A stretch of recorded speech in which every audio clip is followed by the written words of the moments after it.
Corruption rarely begins with one dramatic decision. More often, it develops through a series of smaller compromises that gradually become easier to justify. A person may start by bending a rule, accepting a personal benefit, or using their position for a minor advantage. If nothing challenges the behavior, the boundary between acceptable and unacceptable can slowly move.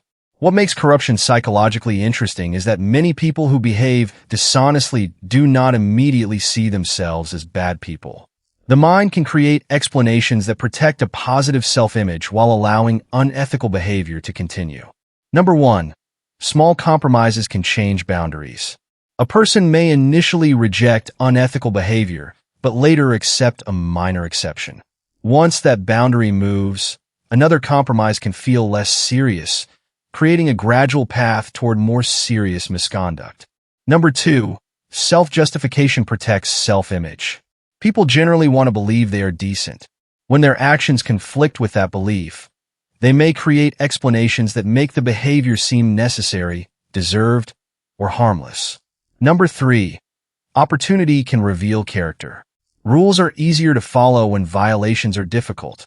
When someone discovers that they can benefit from dishonest behavior without immediate consequences, temptation can become much stronger.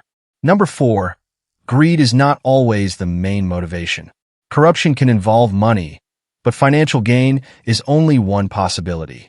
Status, influence, revenge, loyalty to a group, personal favors, and the desire to maintain control can also motivate unethical decisions. Number 5. Power can reduce accountability. People who believe they are protected from consequences may become more willing to cross ethical boundaries. The perception that nothing will happen to me can weaken normal restraints.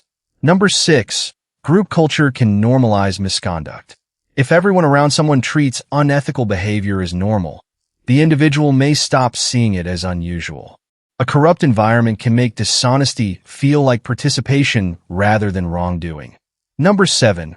Repeated success reinforces bad behavior.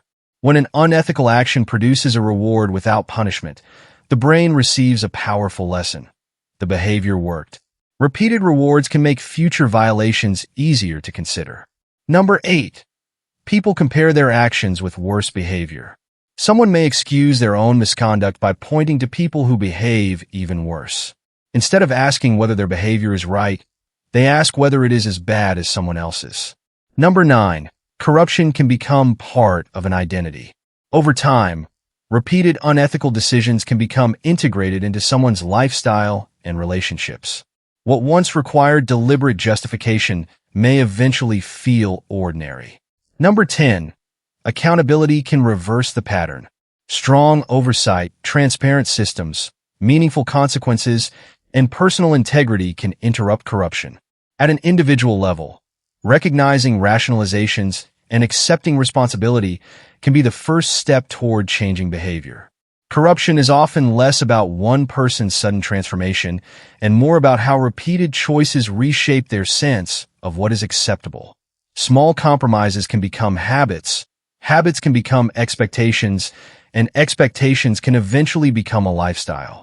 The most important defense is not simply punishment after wrongdoing occurs. It is maintaining boundaries before the first compromise becomes the beginning of something much larger. When integrity matters, even when nobody is watching, temptation has far less power.